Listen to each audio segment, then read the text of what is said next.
1996 to 2003. That's the third strike. How much time did they issue? 25 to life. And they don't give you no good time, good behavior. They do 85% of whatever they gave. I'm feel like my life on the line. Jungle in these streets, pick the beats on the line. Hustle to increase, put it all on the line. House big stars, fat and freedom, walking yards on the line. Every day I wake up like my life on the line. Jungle in these streets, pick the beats on the line. Green squares everywhere.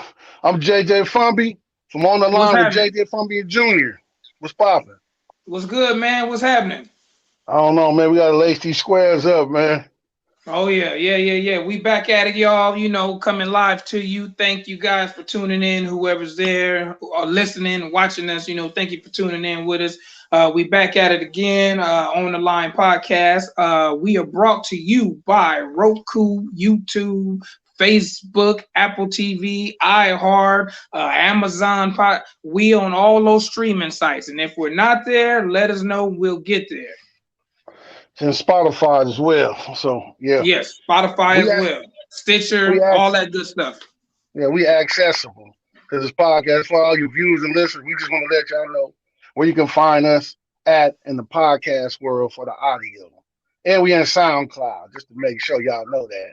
So what we doing today, dog? We talking about the scorekeepers and the gatekeepers, right? The scorekeepers and the gatekeepers. This is going to be a little bit historic, and it's going to be relevant to what's going on today. Yeah, so we coming to you live on YouTube, on the JJ Fomby YouTube channel for all you viewers and audio listeners, and also we're on Facebook. What's the name of our Facebook that we live on today? It's On the Line podcast. That's the Facebook. Oh, okay. Well, just letting the listeners know, but the viewers can see. And for everybody, thanks for joining the squasses, lames, and et cetera, and the third.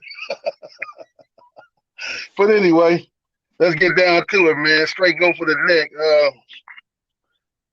Who's the black people's leader? I mean, well, at least out here in California, I don't know who's the leader. Who's your leader? Who's our leader as a black man?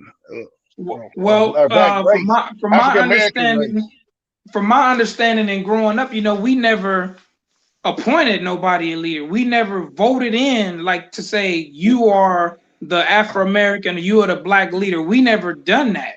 It's always been somebody technically the black community or the black race has looked up to as far as them being maybe a politician or some type of a, you know, pastor or entertainer or something, but we never had a leader. And if we get close to having one, it seems like something happens to them. Get gunned down, set up, locked up in the penitentiary for the rest of their lives. Right. But see, here's the thing about that. What qualifies you as a black leader? What qualifies you for us to call you, hey, this person is our leader? That's hard for anybody to say. You know, when you give somebody a title, you expect them to live up to that title. Am I correct? Yeah, assume you're correct, yes. So we'll go to, you know, who's still relevant to this day. We'll go to Martin Luther King. Let's just start off with, you know, him. Dr. King, okay. Dr. King. Now, our people, black people, and other people looked up to him because his message was very strong and powerful, and he was for the people. And he wanted rights, equal rights for everybody. It just happens to be he was black and he was fighting for equal rights for black people, but what came under that was equal rights for women, minorities, and people of, you know, those cultures. And when you say minority, it just means less than. That's all that means. It don't mean a specific race. It just means less than. So those are the people who looked up to him that made changes as far as the marches. And he was advocate for, hey, this is what we want. This is what we need. This is what you have to do for us.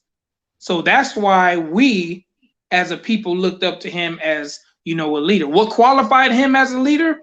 You know, maybe people have their own answer to that.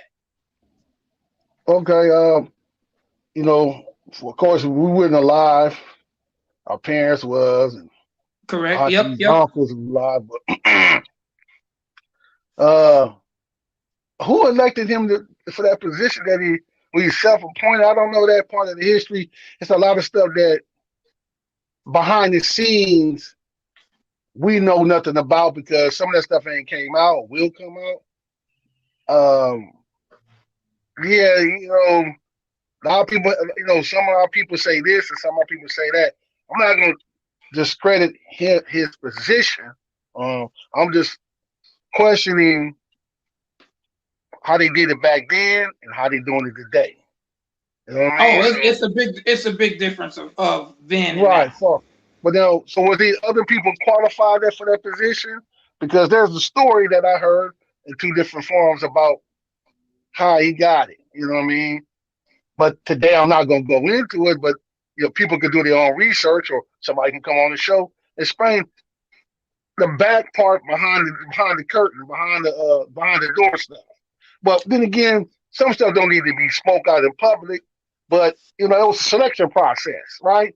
So then also go along. There was a same thing with I don't want to get into it, but we're gonna blur down the road. We're gonna talk about Rosa Parks. They said there was other people that had done what she done, but they didn't fit they didn't have the clean script. They had a background.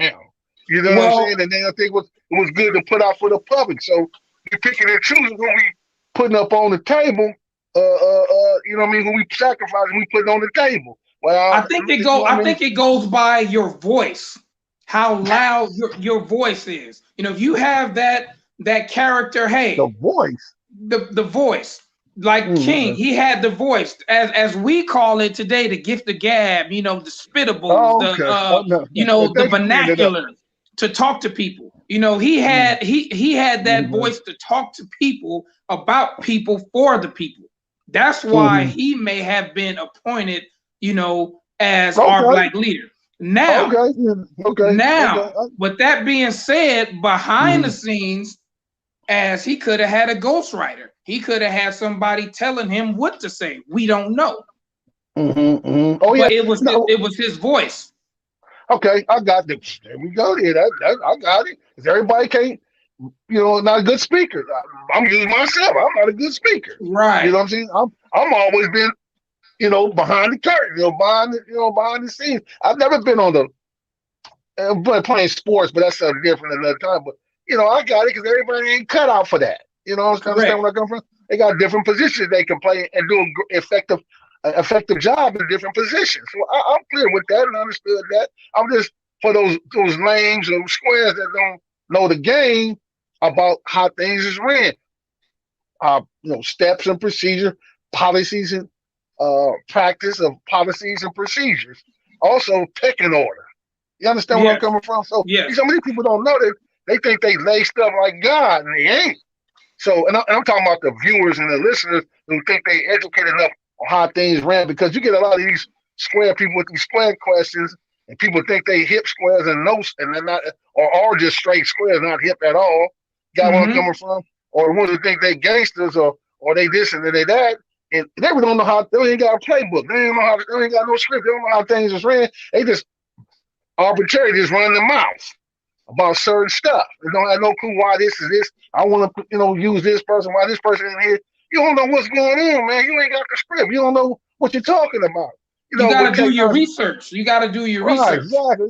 And know the game before you start talking about the game. It's like you watching football. You understand where I'm coming from, and you just start talking about they shouldn't do that and why they doing this and doing that because you don't know the rules.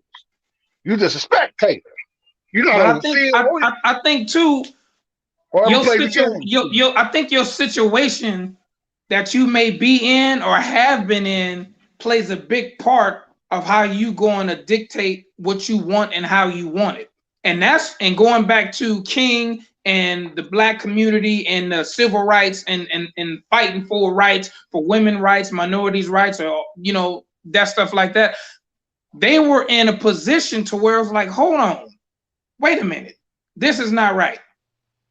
And they came together as collectively knowing, hey, you know what? Something ain't right here. Living under the American rule, all men is created equal. Well, that's just written in the book. We ain't feeling that way. They say we are created equal, but ain't no equality going on. So let's push the envelope. If you say it's equality, show us. And that's when I believe, I could be wrong, but that's when I believe they got together and said, hey, you know what? This is what we're going to do. This is the type of group we're going to put together. We're going to march. We're going to, need our voices to be heard, which still happens today. Voices are being heard through different avenues now. Social media, through music, through every outlet has a voice now. Back then, it wasn't like that. You had one outlet of our voice need to be heard. Then when you got into the 60s, then that's when you had good artists like Sam Cooke, people like that, and that had music to let people know, hey, this is what's going on. You know what I mean? Right, yeah. Right. They use the sound of music. Yes. To speak to the people. Correct. I got you. I understand. You know what I mean? They was running that operation. Now today, it's like who's holding the gate? Who's the gatekeepers? Back then, the gatekeepers was running the tight ship. You understand me? Today, gatekeepers is just letting anybody mob in. You understand me? They ain't on their job. They just letting anyone mob in, or ain't gatekeepers. You have a lot of voices now. You have so many voices now that you didn't have back then. Like I said before, moving on up to the late 60s and the 70s, you had the music with the Sam Cookes and the Curtis Mayfields and people like that, putting the message out there. This is what's going on. Now you have that too with athletes, entertainers, because what happened is you have a lot of things were bad for minorities back then. When King was fighting and marching and way before then, things was really bad. They're not as bad. They're not as bad as it was back then. We as a people have come a long way, but we still have a long way to go. By the time it get right, you and I won't even be here. But it's progress. We're trending in the right direction. We're moving forward. We ain't moving backwards. I can tell you that now. Okay. But then to the wobbly parts of that, you have the flip side with Malcolm X. Same concept, but different approach. See, he had a different approach. So Martin Luther King was turn the other cheek. Malcolm X was by any means necessary. He was with the business. Hold on. Wait a minute, hold on. So you saying they both wasn't together? I'm not saying that. I said they had the same drive for the people, but different routes. They was going the same way, but Malcolm X had a different route than MLK. Okay. And see, what made it worse was people probably get mad for me saying this, but I'm gonna say it. This is just my personal opinion. When you look at the history, when you look at the historic fight and the drive of both those gentlemen who are verily historic people, it seemed as Martin Luther King was the calm one, the submissive one. Hey, this is what we want. Okay, I'll talk to you. Malcolm X wasn't hearing none of that. And that's why, he don't have a holiday. He don't have the praise that Martin Luther King had. They both was fighting for the same thing. But they just had a different route, different way of going about that route. Okay, I got that. That's just my personal opinion. That's not nothing set in stone. That's just my personal opinion. I got you. You know what I mean? Sounds suitable to me. I don't know what the audio listeners feel or what the viewers feel. But as far as I got it. Just want you to clear it up a little bit. So what's the difference with our leaders? What's another leader control that you think we should talk about right now? You know, we got Oh, there Mandela. you go. We got Mandela. Ooh-wee. Well, this well, I want to expound on this, man. What I really Yeah, like we read. have Mandela. This gentleman here, you know, rest his soul. And we talking about a person who was not an American citizen. He wasn't even from this country, first of all. Right. So Gotcha. we have no idea what the fight he was pushing over there, because I never been there and don't even know nobody who's been there. But just through research and learning about his character and what he pushed in the, I think 27 years he did in prison or something like that. You know, it's yeah. I want to say something, Junior.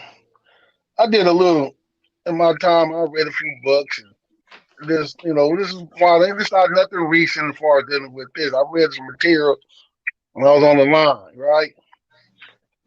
A few years ago. And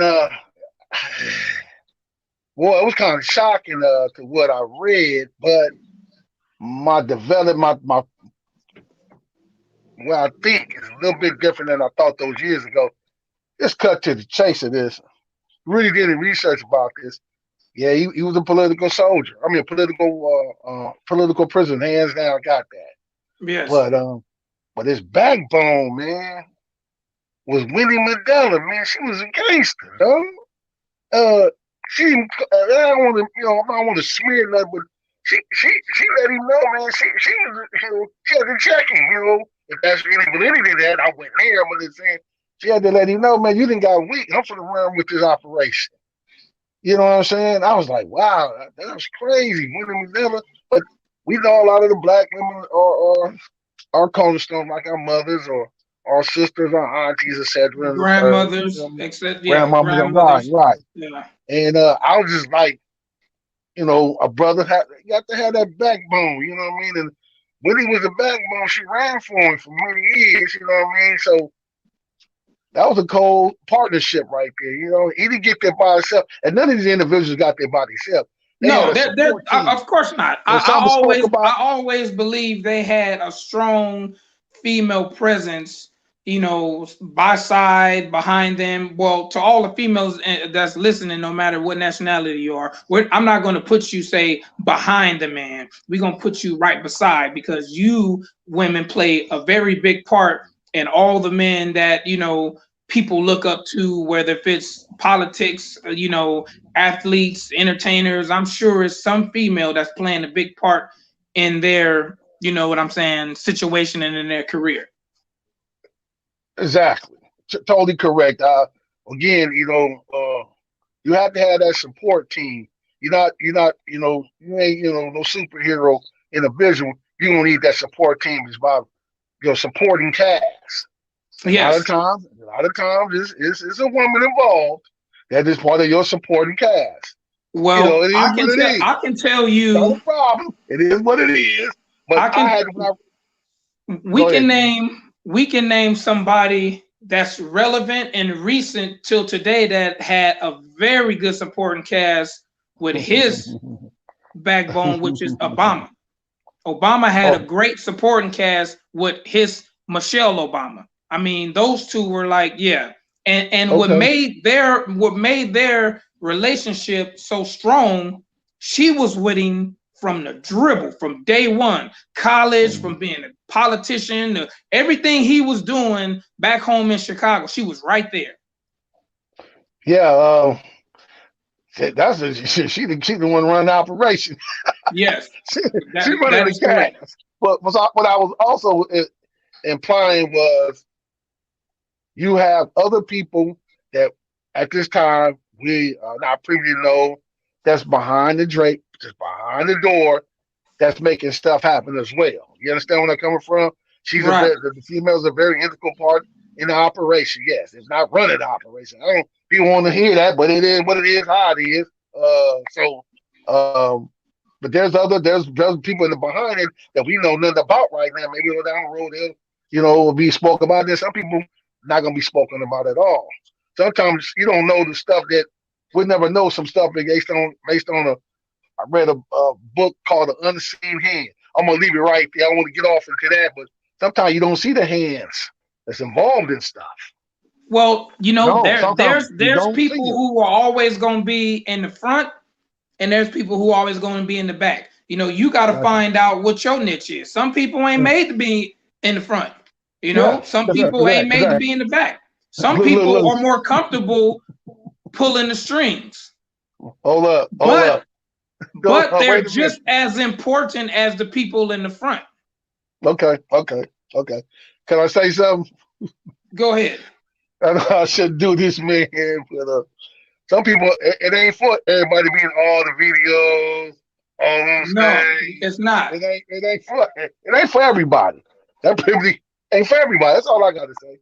So, but that, again, like I said, the people in the back are just as important as the people in the front, if not more important. They're linking the chain, exactly. They're part of the machine, the operation. Yes, it's cool. It's good. You don't have to be all the videos, all on the stage, be part of the operation. No. Yeah, I'll be an integral part of the chain, linking the chain, or part of the machine. Well, I agree with that totally. But let's get to somebody else. Somebody in California, Mr. Tookie Williams. Let's talk about him. That's a heavy name. That's a heavy name, and rest in peace, Mr. Tookie Williams. Now, I'll let you go and take the reins on this. Yeah, you're gonna let me grab this one. Okay. Yeah, I'll let you grab this one. I'm trying to make it brief and quick.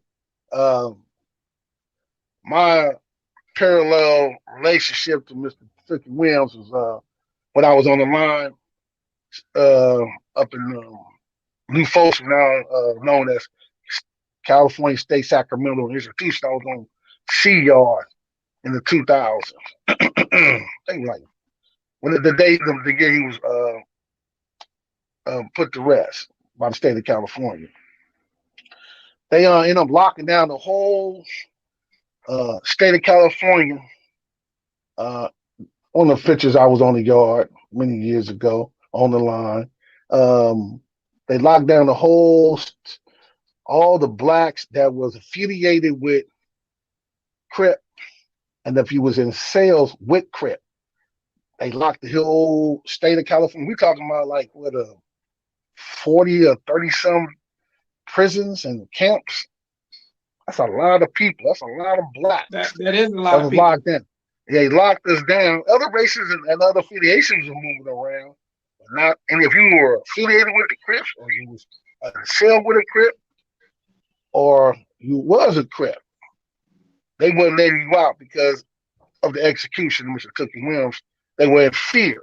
I have never been in nothing of that magnitude where I'm sitting in my cell doing my time, dealing with what's on the line, and then him being executed by the state of California. They locked us down for a while. They was calling us out. They doing these things they call interviews where they want to start, call it checking the temperature and see if somebody will come down and tell them something like, man, they use a story. It's a story they come with, we got a kite, et cetera, et cetera. You got a kite to lock down the whole state of California, blacks that's affiliated with Crips, or that's in sales with Crips, or that's a Crip, that you lock them down. One kite, somebody words. Well, they got to take precaution, man. Okay, well, they did, they did it harder than they did the state capitol. The U.S. state capitol. We can leave it alone that right there, but I was like, wow, that's heavy. They asking us, some of us would even affiliate at the time that when it began. You know what I'm saying? So let me ask you this. Where, from his time moving up the chains or his time on the street when he was around, where do you fit him in as then a leader or a black leader, or how do you puzzle him in to that situation? Let me get to this. The only reason I brought that story up about that picture was just to correlate that my relationship to him, didn't know him personally, just knew the stories, and he finished that I was pressing at the time for a problem at the time, and that was our correlation of how he part of they part of the makeup. He was a founder of what I was pressing, a Crip, and that's what I was pressing when I was active. You understand where I'm coming from? That's what I was pressing, and he's a founder of it. He's one of the founders of Crippin'. So here in the state of California, then they travel to different states. You see where I'm coming from? So that's how it is. With that situation, I don't really know the timeline and from what I hear, but it's so many mixed signals going on about him. You know, I'm gonna just leave it at that. But correct. You saying a leader of one, if not the most, one of the most powerful organization that this world in the beginning that California has seen. We talk about Crippin'. Okay. When that organization started, was that? I'm sure it wasn't an intent to be what it is today. But also, I have to take into consideration that these gentlemen who started Blood and Crippin', these was juveniles. These weren't even grown men.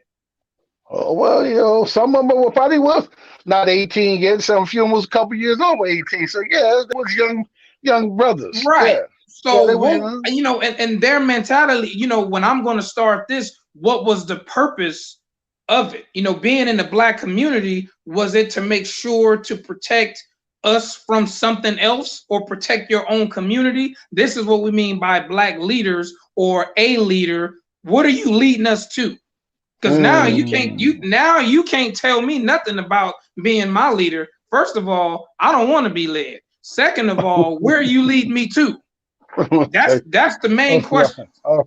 All right. You know what I'm saying? So when you look at these so-called Black leaders, and now today they just throw anybody up there. Oh, he sold 1 million records. Okay, that's the Black leader. Oh, here we go. Or you know. And I'm gonna take you back before then. Here we go. All the ballers and the hustlers in our community was considered leaders. Am I correct? Or had that title? Because when the man, everybody know who the man is, whether if it's the man with a badge or the man come down, he's not looking for us. He's looking for the one whose name is ringing in the community. And when I say ringing, whose name is popping, who's carrying, who is who, they looking for him. Okay. So what's up with that guy? So what are you, when you appoint yourself or get voted in as a leader, what is your purpose to lead? Where are you leading us to? And why do you want to lead us somewhere? What are you getting out of it? Well, okay. You just hypothetically speaking, talking, because I am not a leader. So, no. I'm not directing this question to you. I'm just directing this question to that title. See, gotcha, when you give somebody a title, you expect them to live up to it. Yeah, I mean, you know, if they accept the title or playing the role that that's their position. You know what I mean? Only thing I want to speak about is that where I came from and where I've been, it was a joint understanding of operations. So I only said joint understanding, and everybody got a position. You know what your position is, what it is, what you're good at, or what you people in the group decide that you need to be doing. You understand where I'm coming from? So I'm not really keen on leaders. I don't. All right, in any organization I've been in, it's from football. There was no one captain. There was no one, you know, on the team. When I was in Boy Scouts, when I was in NJRTC, other people. There was ranking. You understand where I'm coming from? There was a position that everybody was in. It was no one person lead everybody. Even when you got to the generals, there's a 1-star general, there's a 2-star general, you know, et cetera, and on and on. So just having one individual saying they run an operation, nah, man, I ain't never seen that one before. Well, that's what I'm saying. On the yard. Even in the prison system, you know, it's not called a leader; it's called a shot caller. That's no matter what side you represent. But you know, it's rules and regulations in there. But we're talking about overall here outside the walls in each community that we have grew up in. What Man, makes we're gonna shake this like COVID-19. Go to the next one. Control, go to the next man. Oh, oh okay. this There we guy? go. Huh, Oh, that's Reverend, brother. man, look, this guy, Oh, this man. guy, Oh, man, that's Jesse, man. Reverend this Jesse guy, Jackson, man. this guy. Okay, well, I'm old enough to know about this guy. Okay. Well, can I say something before you start up? Yeah, I'm I gonna vote. go. That was a gentleman, brother Reverend Jesse Jackson. I voted for him when I first filled out my selective service card. And Pops like, "Well, we voting for get out there and vote." I'm like, "All right, Dad, you know what I'm saying?" Blah, blah, blah, blah. Went down. I voted for Jesse Jackson. The next person I voted for would happen to be Obama. So, of the two presidents I ever voted for Jesse Jackson first for president, and then Obama. So, two black men that I voted for as president before I voted for President Joe Biden.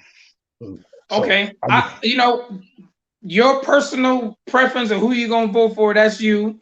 No disrespect, nah, but I ain't taking none. I ain't taking none. but this guy, Mr. Jackson, he has been around for decades, portraying or flaunting around like he's the black leader. Now, as a youth, I didn't know what the hell he was about, but growing up and start seeing things for myself, he started off great, talking the talk. It's all about, as we say, politicking. You talking the talk. Get me to buy in to what you're saying. Then somewhere down the road, he fell off. He didn't had outside children. No knock on that. You know what I'm saying?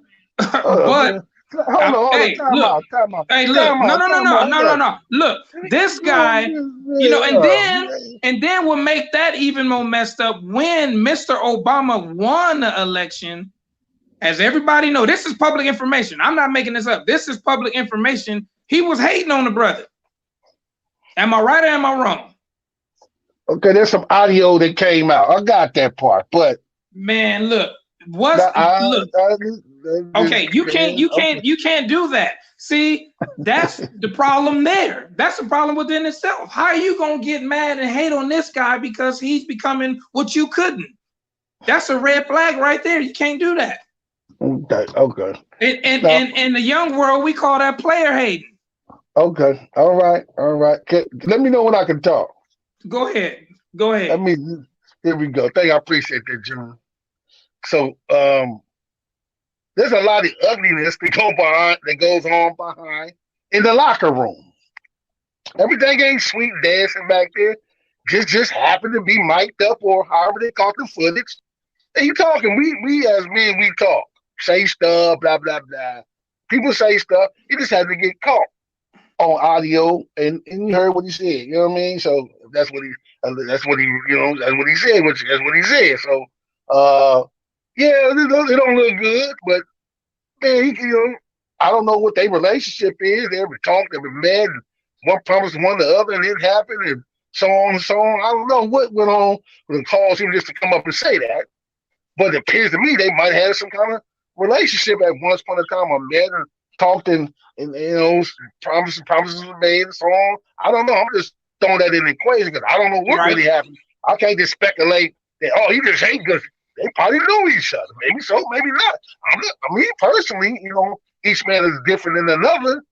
But me personally, I'm just like automatic. Just, I don't like this dude. You know what I'm saying? I wish this is on. You know what I mean? Like, now we done something to me. I got to separate the difference between personal and business. I got to keep it separate. I learned, in my later years. Prior to that, I didn't know how to do that.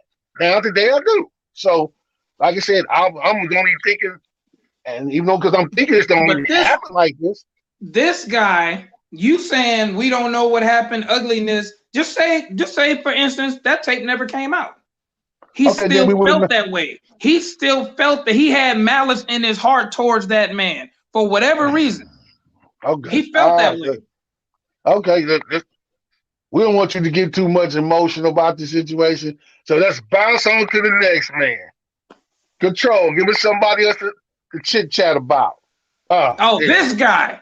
Now, let's see. Here we go.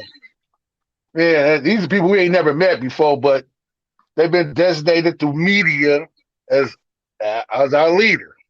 Well, see, now hold on. Before you go in, you said they've been designated to the black community as a leader. Now we gotta take. I said, hold on. I said through the media. Okay. Through the media. Now, we gotta take a closer look at this. Was they designated by our people or other people? I don't know who. I don't know who the gatekeepers is. I don't know who keeps score. But right now, when they had a tighter ship going on.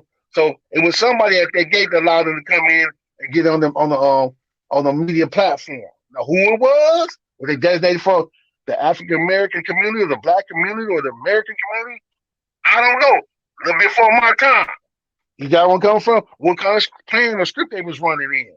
Oh, but I can't tell you somebody let them in. Well, I do know this. I do know this. You can't stay asleep forever. One day you have to wake up. There's nobody who sleeps forever. Hold on, time out. Let me run and play. I don't want to be on here just like verbally bashing these gentlemen, and I don't know none of them personally. I only go what I heard and what I read. That's all I'm working with. Or some people that had some business relationship with them sometime in the course of their lives. You got one coming from. So personally, I don't know none of these people. Right. So I'm gonna refrain from. See, here's the thing. Can you let me finish? Can I finish this? Because we record, you know that, right? Okay. So I know what was portrayed about Al Sharpton since she's running dropping the Jesse Jackson audio thing. That was some footage. That was a footage about Reverend Al Sharpton. Reverend Al Sharpton. You dig where I'm coming from? About him being a part of the coin pro-tail operation the government was running. And they got the video footage of him telling, the HBO released it, with him telling about a drug deal when he got on the sweatsuit and his cowboy hat and his chain. That is true. That when I was like, wow. Everything around like Good Morning America. Somebody, Good Morning America, all of a sudden got the tape. I'm like, wow, this is heavy. Because, as a youngster, we looking at this. Here we go.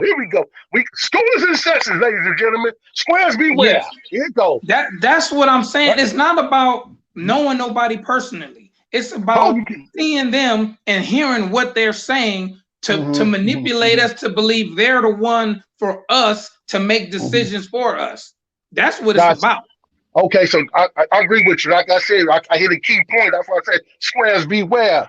It's for to be televised that when we were younger youth, and some of us was kids, and they was on the screen, in their room, on the news, saying this and that, we looking at them like, wow, okay. Looking at our parents or aunties, looking at them and thinking, okay, the media is showing that these are your leaders because they're on the TV, and anybody just can't jump on TV and see these things they're doing. You understand? So here we go. It's the part of manipulation right here going on, where now our parents is, saying, okay, I guess he is. Some are saying he isn't. Hold on, stop talking, Jesse talking, shut up, Al Sharpton talking. Yeah.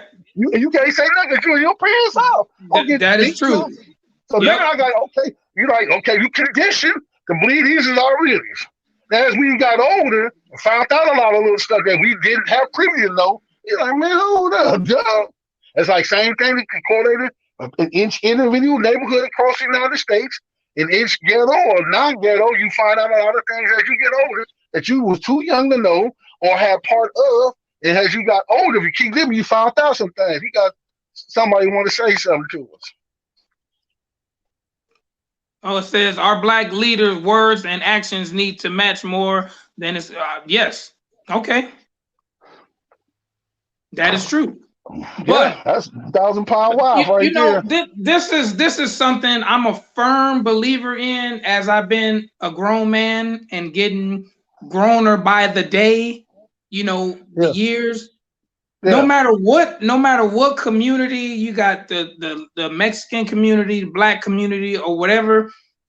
But mainly, I'm gonna speak for the black community. We have to stop thinking that somebody's going to do something for us. We have to stop thinking there's a knight in shining armor coming. I got bad news. He ain't coming. He is not coming. We is him and he is us. We have, you know what? When sometimes the problem to your answers is in the mirror. Gotcha.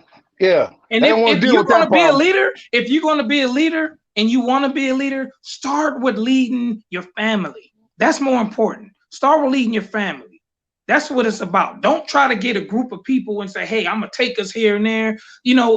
Show them the way. Give them information. Do stuff like that. But being the leader, trying to gather up people and, rah, rah, rah. No. You have kids, you have nephews, you have grandkids. Those are the people you lead. So when you're gone, you have left them something. Because once you leave, you take all the information with you. So when you try to lead somebody somewhere or give somebody information, start at home. Start with people that believe in you. And then one thing too, don't mislead them for your own personal gain. You can't be doing that. Whether if it's money or clout, or you trying to get a position for this person. Look, I got these people behind me, so now can I get in your group? It don't work like that. Because I tell you one thing, when the cover comes off and we see or they see you ain't who you pretend to be or say you are, it's gonna be all bad, bro. All bad. It's gonna be all bad for you. So, we have to stop thinking somebody is coming to save us, whether if it be a president, a mayor, or somebody like that. That's not their job to save a group of individuals. You got the tools, you got the edge. Things are more, grabbable now for you to learn how to pull your own self up. That's what's going on. We have to learn to stop depending and thinking somebody's going to come down and wave a magic wand and all our problems are going to go away. That ain't happening. This is not the Wizard of Oz. Yeah, that ain't going to work out like that. So, bottom line is, and then in today's, when I was speaking about when you're younger and you're living with your parents or living with your relatives and you're a younger individual and you're seeing stuff on television, and or if you read in the book or read in the magazine, you condition to start thinking these people are leaders. Even though they work for the state or the government or something like they've been appointed. That's something different. Appointed is one thing. That means that's a job, and you get a pay number for that. You get money for that. When you got power, you just got the power to say so, to do things. You got where I'm coming from. You're not working for an organization. You just have the say so and the influence of individuals to move the way you move. You understand where they come agreements with you. But anyway, moving on.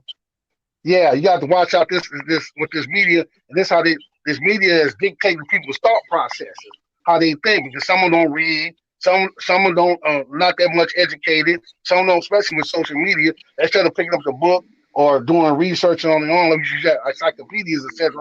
They just listen to a show like ours. Some get laced with the real, some get laced with the garbage, and if they get laced with the garbage, they start believing this all the garbage that they came through looking on the media, on Instagram, Facebook, and all the streaming sites. They start seeing this garbage, and they will start believing this garbage and creating a group of people that's kind of all unauthentic stuff. A bunch of trash, and they started creating a nation with that. It's crazy, man. It's crazy. Well, that's just how it is. Now, speaking of groups and people who was for the community, like the Black Panthers, they had a system that was going on. Like I said, they were leading. They started within their community with their kids. The free lunch programs, the homeschooling, and things like that. That's how you take care of your own and build them up. Like, hey, this is what we're doing. They weren't dependent on nobody. Self-sufficient. And this was many, many years ago when the resources was not like they are now. So imagine if we can get a group, something similar to that can do that. Now, growing up, we had communities where we had free lunch programs, after school programs, and stuff like that, but they took them away for whatever apparent reason. I think, personally, they should implement that stuff back into the school system. And again, school is not a daycare. School is not to drop your kids off and just, hey, I got rid of them for 6 hours or something like that. This is something for them to get them going. That's what the Black Panthers had going on. They had something that they knew their rights. You know what I mean? Rights to bear on. Hey, you can't tell me to do this. This is such and such and such and such. Okay, you're right. They did. So let's put the picture of the next individual up on the control. Like Larry Hoover? Mr. Hoover. Yeah. He's incarcerated. Would you call him a political prisoner? Oh, yeah, more hands there, yeah. In modern day, yeah. Yeah, that's all I can say. Yeah. I know so much. Mm-hmm. Now, see, this is where stuff gets wobbly. Okay. We just had, our ex-president pardon a couple of people. Am I correct? Yes, sir. Yes, sir. Yes, sir. Yes, sir. Now, me being in the prison system, I have to say some people deserve to be there. Pedophilia, things like that. But however, I don't want to see nobody go to prison. But the people who got pardoned, it's some people who deserve to be pardoned who has a voice. I'm not saying the people that they did pardon, which is so and so and so and so. Everybody know who they are. You know what I'm saying? But people like this guy been gone forever. I think people like that, they don't want out because they have such an influence on a situation that they don't want. I agree with you on that. Yeah. Because trust and believe, they know who is who. And they talk about who should we or who should we not let out. Oh, yeah. I'm discussing. And I want to, because our time, you know what I mean? Control, put the next man up there. There we go. We know this is. He ain't, his situation. It ain't the one I thought you was going to put up, but you going to talk? Again, political prisoners. We got another one. Because our time is running short with Mr. Ahmad Abu Jamal. Yeah. Another one. See, these are we won't, you won't consider them Black leaders, but they have a voice. You know that saying, for the people, by the people, these guys had a voice. Yeah. Right. Why we can't get these people out? Okay. I mean, let's go to the next one. We got some more. Control. Okay. Matula. Yes. Matula Shakur. Why we can't get people like that out? There's a reason. Systematically, not physically. Assata Shakur. Okay. Assata Shakur. Now, before we deviate from anything else from this, females are very powerful now. Very strong. Have They've always been powerful. They always been powerful, bro. They always have been. But they always been pushed to the side physically, not mentally. They've been pushed to the side physically. But now they're strong, or is not stronger than anybody else. You can put them up against anybody. They have a say so what's going on too now. It's scary. It's starting to be scary for some people. You know what I mean? Hold on. I'm not gonna say it's scary because the females are powerful. They always have back. We can cut to the chase, man. We just go back to Adam and Eve. You understand me? All the persuasion in the story on that part of the female. You know what I mean? That ain't just started with this, with that. It's always been in play. It's always been in play. But it wasn't recognized. They always been strong, granted, but they have been. It's been a plot and a plan to push them to the side for so many years. Where remember they couldn't vote. They couldn't get into certain clubs. You know, women have a voice now. Okay, well, that vote thing was another set of women, another race of women. But yeah, I got you. Overall speaking, yeah, I got you. They've been through some stuff. I got you. Yeah. I got you. I just come up. My mom is a strong woman. She keep me stirring. Her mom was a strong woman. So of course, because look. Check this out. It ain't nothing new to see me see a strong woman. It's regular. I'm gonna tell you something. Check this out. We both been in this situation. When we go to jail, who's the first person we call? Is a female, either our mama or our sister. Then we get to the homies, the brother, whatever. But it's always gonna be your mama or your sister if you have one. Females have been the backbone for men in prison for years. Well, it ain't been no homies. It's been females. Yeah. But you know, that's another story for another time. Yeah. Carry on. So also I want to mention this about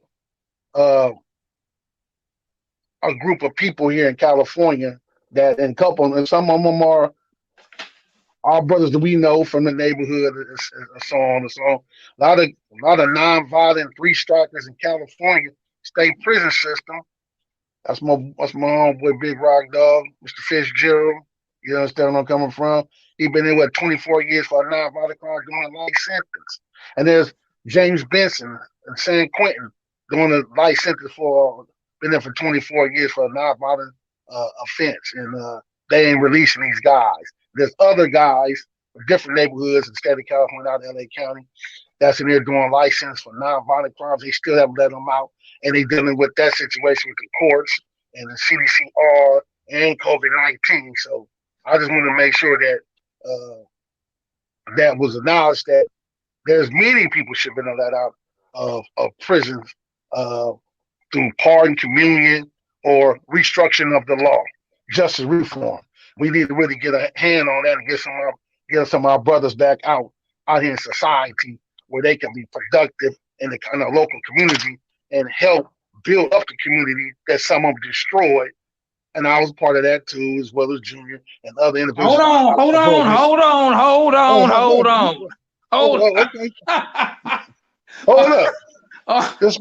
man. I didn't destroy anything. Okay. So it was like that when I got there. Oh, no. Okay. Okay. So, like I say, as a youngster running through the hood and pressing the set, and I was tearing up stuff, man. You know, create havoc. And we want to come back down these days in our older years, in our later years, you know what I mean, and come back and put in the community and help the brothers and help the sisters strengthen themselves up and get their mindset in a different form than just all destroying and all badness. You get where I'm coming from? Not all of them like that. Right. Not all of them like that in the neighborhood. Not all of them, but the ones that are. When it's talking about the ones that are. And that's what these brothers can come back home and be a productive advisor in their community with their kids, with their grandkids, and other kids that don't have parents or big sisters or big brothers. They can come and be their big brothers and big sisters and help them. Let them know, look, man, you ain't got to go that way. When their kids gonna be like, "Why? I want to do this." You're like, "Why? Because this happened. It happened to me." You feel where I'm coming from? And I want to prevent from happening to you to take that route. So that being said, and all, I just wanted to make sure we did the show, push that out. If anybody got anything to say, we have a question. Okay. Control. What was the question? Is Trump going to get impeached? Well, for some people, they praying on it. They crossing their fingers. But that's up to the people who run that system for him to get impeached. Well, I think he's been impeached, right? Twice. The president, we mean incarcerated. I think that's what they want to say. Maybe I'm wrong. You trying to say, is he going to get impeached and then they're going to lock him up? As far as the lockup part, I don't think so. Well, I doubt that too. You know, you got to realize one thing: Trump was powerful before he became who he became president. So he didn't lose no power. No, yeah, he was a businessman. You know where I'm coming from? Nah, he's and he knows people. You know, he knows people, and he knows people's secrets. So, you know, just let the man be. He's 100 years old. Let him go on and enjoy his money and the rest of his life, and just, you know, let's just move on from this situation that we've been through. But to answer your question, I don't know. Yeah, I don't know. Like I said, I don't think he's going to jail. I don't think that's happening. Nah, because that's that covenant of being the president. End of the story. That's it. You know, he got that cover. I don't think it's gonna happen. It'll shock the shit out of me, but I don't think it's gonna happen at all. Man, he just going. That would be very historic. Oh yeah, that'll shake up the world. You know what I mean? That'd be the first ever happening in U.S. history. You know, that'd be real history. You got where I'm coming from? When we gone in 100 years down the road, they be saying, "Where's the one president?" But anyway, anybody else got any more questions y'all like to ask for the viewers out there? We'll take a few questions before we bounce off. Be good. Y'all got something to say? Throw it at us. Chime in. Well, Control, we got something. Let us know. Oh yeah. Oh, this episode is brought to you by Relly's Kitchen Catering. You know, you can go at My Life 346 on IG catering. You know, parties, birthdays, funerals, whatever you know. Just if you're hungry, it's bought by Relly's Kitchen. You want more information? You can DM me or DM Mr. JJ Fomby. And also, too, if you have anything that you want to advertise, let us know. Hit us in the inbox, and we will gladly work with you and help you get whatever you got going on out there. Make it, you know, respectful and something that's, you know, catering to the positive side. We ain't trying to promote no violence. We ain't trying to promote nothing that's going to offend nobody and disrespect anybody. So if you got something you want to advertise, you know, hit us up and let us know what's going on. Until then, I'm Junior, JJ Fomby, my crimey cellmate, my, you know, whatever you want to call it. You know, thank you guys again for tuning in with us. We'll catch you again. This is On the Line Podcast. Also, remember, if you want to hear us, we got iTunes, Facebook, Amazon, Roku, all the streaming sites. And if we ain't there, let us know. We will get there for audio and video. Anything you want to send at the people, Mr. Fomby? I ain't got nothing to say, but Artist Shield, baby. Every day on the line. Every day on the line. Every day on the soapbox. Every day on the line. I remember every day on the line. Well, every day.